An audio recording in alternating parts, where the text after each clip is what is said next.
Bienvenido al quinto y último capítulo de la plática con Eufrosina, donde ella nos va a platicar qué pasa cuando realmente haces los cambios que tienes que hacer para construir la normalidad que tú quieres.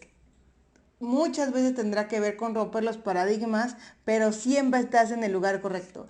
Así que quiero que escuches la parte final de esta historia para que entiendas cómo terminó el asunto, cómo conocí a otras personas que le inspiraron y que pueda ser de inspiración para ti. Disfrútala. Entonces, como ya estaba yo en los medios, entonces ahí estaba una licenciada que trabajaba en el Instituto Nacional de las Mujeres, Lili Rojero. Entonces me ve, me puse mi huipil y así, ¿no? Y cuando de repente vas por lo que construyes, hay escenas de la vida que te lo pone. Me llegó y ella me llevó hasta la primera fila sin tener agenda, invitación ni nada de esas cosas. Y entonces ya estaba una señora, y de verdad, literal, van a decir que estoy inventando, pero de verdad sucedió en ese momento esto que les voy a decir. Una señora estaba atrás de mí y me dice, me acaban de hablar de más allá y que ahorita vas a pasar a saludar. Tenía una niña con una discapacidad y yo que la quedo viendo como que, y esta que fumó, ¿no? Y yo con mis chicles en la boca.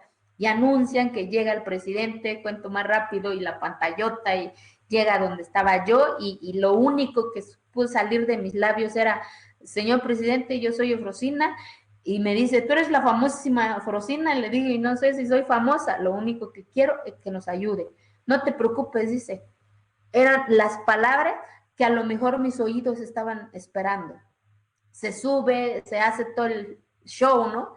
Y el presidente, yo veía a ese señor leyendo el choricísimo que le había yo entregado. Y Margarita se baja del templete, me acuerdo muy bien, me viene y me abraza, me dijo, ¿cuál es tu sueño? Y le dije que un día vaya a celebrar una de estas fiestezotas allá en mi pueblo. Y nada más se rió la señora. Y yo ya dije, ya, como se dice, ya logré, pues. Entonces pasó, anuncian a todos los que tenían que hablar, se para el señor presidente con las flores y empieza a saludar a todas las mujeres. Y de repente dice, pero en especial a una mujer que viene de Oaxaca y vente a saludarnos. Imagínense, sin esperarlo, me cayó como agua fría ese momento. Y me para y me dice, saluda. Le digo, ¿qué digo? Lo que quieras, me dice. Le digo, pues lo que yo quiera. Sí, me dice, y de ahí me dice, ¿por qué no nos compartes tu carta? Le dije, pues la carta se lo di a usted, ¿no? Pues el chiste es que no sé cómo hicieron, mandaron a traer la carta.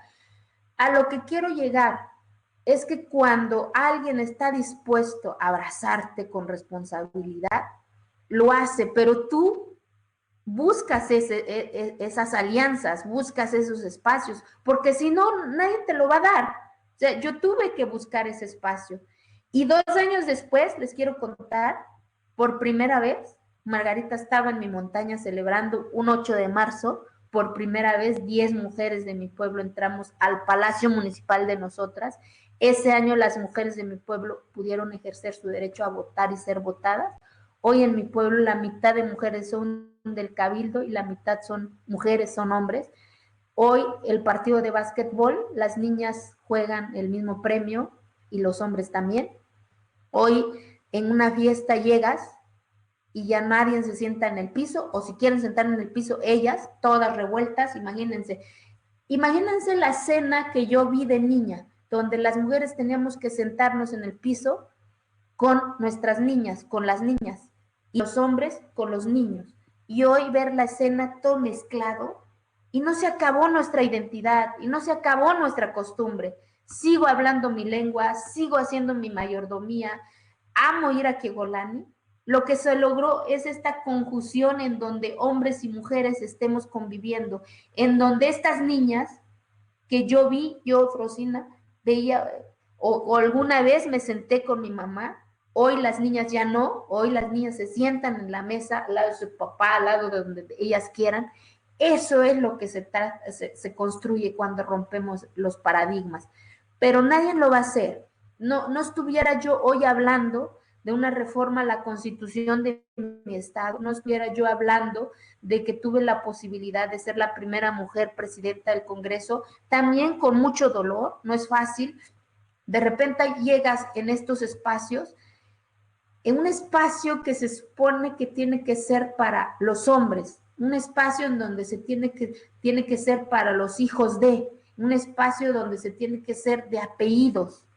Y de repente llega Frosina Cruz, la hija de don Domingo y de la señora Guadalupe, pues allá en el cerro lo conocen, pues, pero acá, y entonces empieza pues un poco de bullying si quieren, el que la India ya se equivocó, una flor más a su pil de la India, el que ahora resulta que la India, entonces cada palabra que de repente me daban, me dolía, pero también entendí que yo tenía que tragar eso que se llama reglamento interno del Congreso, la ley orgánica del Congreso, la constitución de mi estado, para entender cuál era mi responsabilidad en ese espacio, porque tampoco no se trata de llegar y ya, no, hay que comernos lo que rige esos espacios, para que nadie nos diga, para que nadie nos cuente, para poder decir sí, no.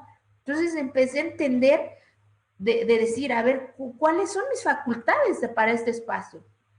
Y ahí, pues, me informan que hay un espacio en el Senado en donde te capacitan que mujeres, cuando tengan la posibilidad, creo que es el espacio más bonito donde te puedan capacitar y entender este mundo parlamentario. Entonces me fui una semana a entender y que me dijeran, a ver, si un acuerdo no te sale, no es tu responsabilidad, es la de los coordinadores. Tu labor solamente es dirigir en un orden del día. Y un orden del día que lo acuerden, que lo construyen. Y si se rompen los acuerdos, pues para eso son los debates. No que una sesión salga planchadito, no. El reto es generar debate. Y vas cediendo el uso de la palabra como te indica la ley orgánica. Pero a ti no te van a cuestionar, porque tú eres la presidenta, la que desahoga el orden del día. Entonces, y tu poder, me dicen, está en esa campanita. Y cuando ves que ya hay un desorden, mandas a receso. Te griten, te digan, tú eres la presidenta. Entonces yo digo, ¿a poco sí? Entonces cuando regreso, pues tragué todos esos elementos y entendí que no era mi responsabilidad, que la India no tenía menor capacidad, que era la misma capacidad, nada más que pues, no sabía yo de este abanico de derechos y de obligaciones que tenía yo dirigiendo esa mesa directiva. Y ahí era mi tercera disyuntiva que la vida me estaba poniendo. Y al final, ¿qué me dijeron? Que yo era una presidenta autoritaria. Yo dije, pues a todo dar, malo que yo hubiera sido, ya saben qué cosa, ¿no? Entonces, cada decisión, pero a la par tenía yo bien fijo qué quería yo. Era modificar la constitución de mi estado, porque entendí que lo que me habían negado estaba allá adentro. Entendí que era el espacio en la política. Y yo me acuerdo, yo siempre lo digo, estoy aquí también porque alguien me dio el espacio. Y yo iba por mayoría, me acuerdo, ¿no? De mi distrito. Y mandé, y pues los de aquí, pues me mandaron en la posición 23 para la pluri, ¿no? Pues nunca llevo yo a salir. Y Margarita me dijo con esas palabras, ¿no? Que esa lucha que yo representaba no merecía ir a una urna porque me lo iban a aniquilar.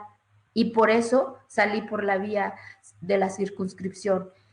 Y a lo mejor muchos cuestionaron, muchos se enojaron, pero si yo no le decía que quería yo ser, porque ahí adentro estaba lo que yo estaba buscando, que era cambiar la constitución de mi estado para que nunca más a una mujer indígena le digan que por el uso y costumbre no podía participar en el desarrollo de sus comunidades, porque lo menos importante que buscaba quizás era votar y ser votadas. De entrada era que nuestro pueblo nos viera. Y el día que votaron en mi pueblo, y si quieren verlo en el documental La Revolución de los Alcatraces, ese día me acuerdo que mi mamá, hoy tiene más de 76 años, se bañó y se puso su mejor vestidito, su mejor listón, porque la estaban llamando ciudadana y ciudadano. Ciudadana Guadalupe Mendoza Martínez. Imagínense, desde ahí sentirse que ya la estaban nombrando, que el pueblo sabía que había una persona que se llama Guadalupe y todas las mujeres sentaditas en la cancha, porque eran vistas ese día. Y eso es lo que tenemos que hacer nosotros las mujeres, que otras se vean, que otras griten, que otras vayan. Y sí, la política sí cambia cuando entra una mujer, de verdad. Hoy que yo estoy en la Secretaría de Pueblos Indígenas y Afromexicanos del Gobierno del Estado, hace 1 año y medio, la Secretaría, pues hasta el nombre tenía incorrecto, era asuntos. Y en la vida cuando tú no mencionas, no nombras las cosas correctamente, así te tratan, así se llama. Entonces cuando de repente dices, no soy asunto, soy persona, soy pueblo, soy comunidad. Por lo tanto, desde el nombre tiene que cambiar, desde cómo hablar de la institución donde están los pueblos indígenas. Y por eso hoy pueblos indígenas y afromexicanos, porque está la otra población invisibilizada en este país. Hay más de 2,5 millones de mexicanas y mexicanos que se consideran negras y negros y no están ahí presentes. Y por eso por primera vez se incorporan en este espacio. Entonces, cada decisión que he tomado, he asumido las consecuencias, porque no es fácil. Entrar a la política es mucho cuestionamiento porque te meten en un solo costal. Hoy que está el tema del Pacto por México, pues yo fui diputada federal en esa legislatura. Voté en contra en todas, excepto la educativa. Y pues claro que fui rebelde. Hay muchas de mis amigas que hoy están en este espacio, Leonor, Conchita, que éramos las anormales de esa legislatura, porque éramos las revoltosas, éramos las de decir no. Pero como yo les decía a ellas, ¿cómo quieren que yo haga algo cuando yo salí con mis ojitos cerrados de mi pueblo? Como cuando nacen los perritos, no sé si han visto, o los animalitos, o los bebés mismos, con los ojos cerraditos, y poco a poco lo van abriendo. El proceso, ya cuando los tienes abiertos dices, wow, y entonces dices, ¿y por qué me vas a decir qué tengo que hacer? Y creo que eso es lo que hace la diferencia cuando una mujer entra en la política. Decidir y definir su decisión, sus convicciones, más allá mismo de los partidos políticos. Y por eso hoy me da mucho gusto estar en este espacio, invitarlas a que no tengan miedo de tomar sus decisiones, de participar en la vida pública de este país. Hoy el país nos necesita, pero tenemos que asumir nuestras responsabilidades, asumiendo las consecuencias de eso, porque alrededor de nosotras va a haber un montón de diablos que nos van a decir un chingo de cosas. Pero como dijera mi mamá, nos vamos a poner un chingo de manteca para que todo se nos resbale, porque de repente a nosotros las mujeres se nos cuestiona más el de repente, ¿cómo la secretaria va a entrar ahí donde van puros hombres? Pues también tengo pies, también tengo manos. Entonces, que no nos dé miedo esto, porque creo que lo que de repente nos duele, no son las mujeres que tenemos una familia, el que nos digan o el que digan, ¿por qué estás participando? ¿No? Tu familia lo estás abandonando, que son los comentarios que yo escucho, ¿no? A pobre Diego, se queda solo, no está mamá. Pues sí, me duele, pero también he entendido que yo quiero construir una patria en donde Diego sepa que ser mujer, ser hombre, no es una cuestión que lo va a definir quién va a ser.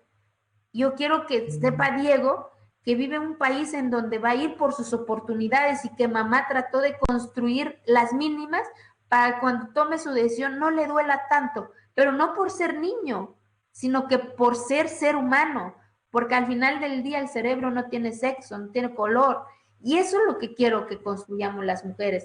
Aprendamos a construir esta gran alianza. Yo siempre he dicho, no busco ser amiga, busco ser alianza, para que si atacan a una, atacan a todas, porque luego en las redes sociales las que más nos friegan son nosotras las mismas las mujeres. Entonces, cosa que no hacen los caballeros, y ahí es en donde tenemos que, creo, reorganizarnos nuestra mente para poder, si una llegó, decir, qué chingona fue, yo quiero ser como ella, empezar a admirarnos entre nosotras las mujeres, empezar a reconocer los caminos que han abierto las otras, empezar a nombrarlas, porque de repente hasta la historia no nos nombra. Entonces tenemos que aprender a nombrarnos para que la historia no se le olvide cómo fue dando cada paso. Y por eso hoy me da mucho gusto estar aquí en este espacio de reflexión, de esta construcción de libertad que queremos hacer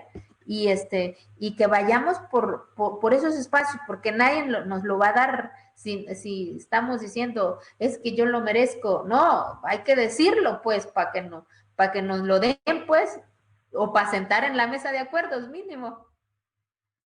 Pues así termina nuestro último capítulo con Eufrosina. Espero que hayas disfrutado todo el episodio y nos vemos en Facebook, donde tendremos una entrevista en vivo con ella para que hagan las preguntas si ustedes deseen. Ojalá nos puedas acompañar, debe ser justo en esta semana que sale el último capítulo. Como verás, la vida no siempre es fácil, pero siempre hay un lugar para ser quien viniste a ser. Nadie dijo que iba a ser fácil cambiar la aparente normalidad, pero a veces de eso se trata la misión de vida y nuestro camino espiritual. Cada quien tiene el suyo, unos aparentemente más complicados, unos aparentemente más fáciles, pero todos son los que tú necesitas. Espero que esto te haya inspirado. Nos vemos en www.angelesconmigo.net, en Facebook, Instagram, Spotify, YouTube, Ángeles Conmigo MX. Te quiero. Chao.